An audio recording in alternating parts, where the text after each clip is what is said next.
Morning, everybody. It's Mr. Enoch again. Thank you guys for coming out yesterday and partaking in day one.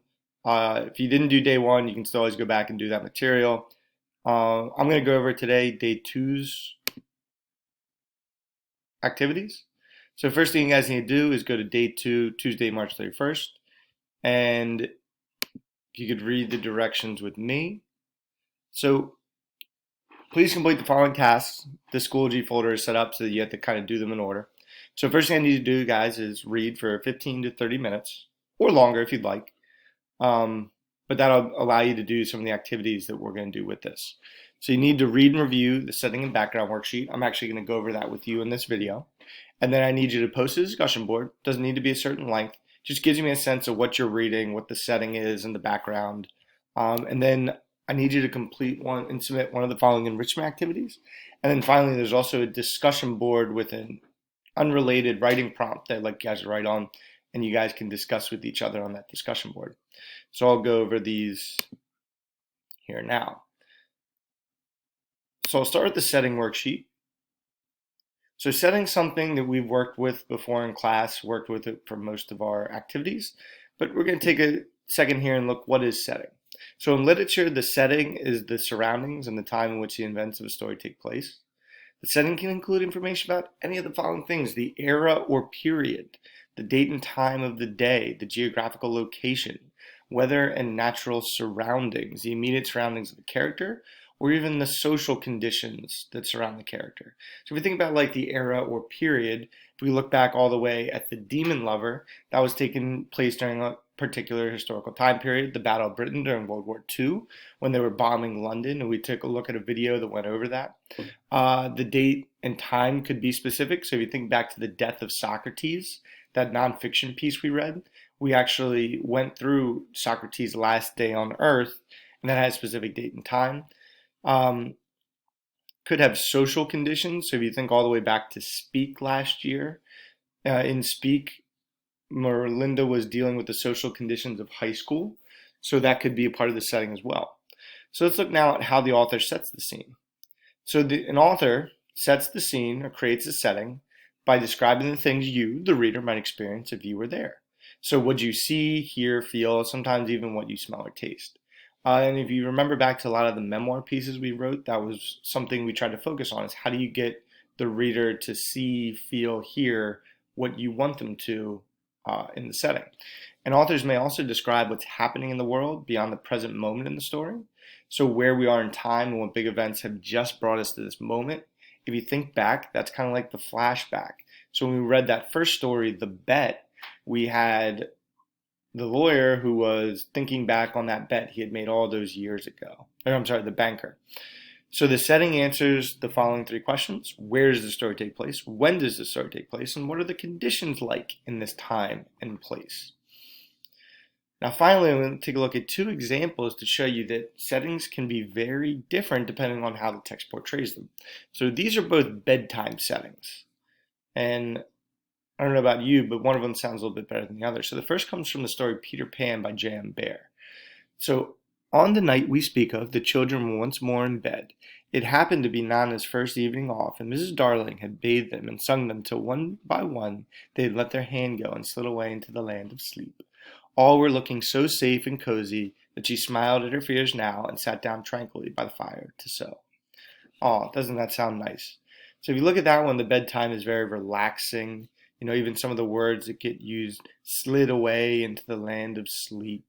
You can kind of imagine someone just dozing off as they're getting read a bedtime story. Now, this one comes from Oliver Twist by Charles Dickens.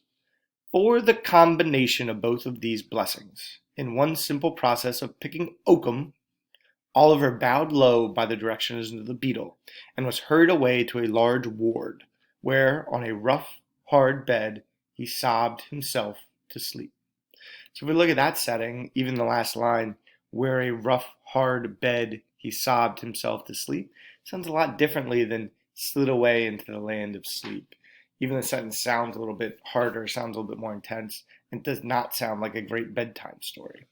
So those are some ways that setting can be developed and used and what setting is.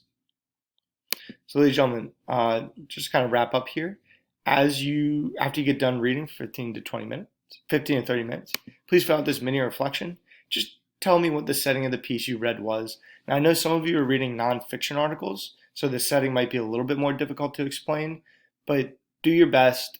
Give me something just in this post so I know where you're at as far as a reader. And then with the extension piece, I need you to pick one of the following 4 options. So you could research the setting. So you could conduct some research about the setting or context of your book. Where and when did the story take place? What are some of the characteristics of this time and place based on your research? How are these characters reflected in the book? In your submission, type your response to these questions. And please include any links to websites you referenced during the research. This doesn't have to be anything more than a Google search, so please do that. Author background. You could conduct some research about the author of your book. Who is the author? What is the context of their writing, time and place? What are some interesting facts about his or her life? What significant life experiences did they have? How did his or her life experiences influence his or her writing?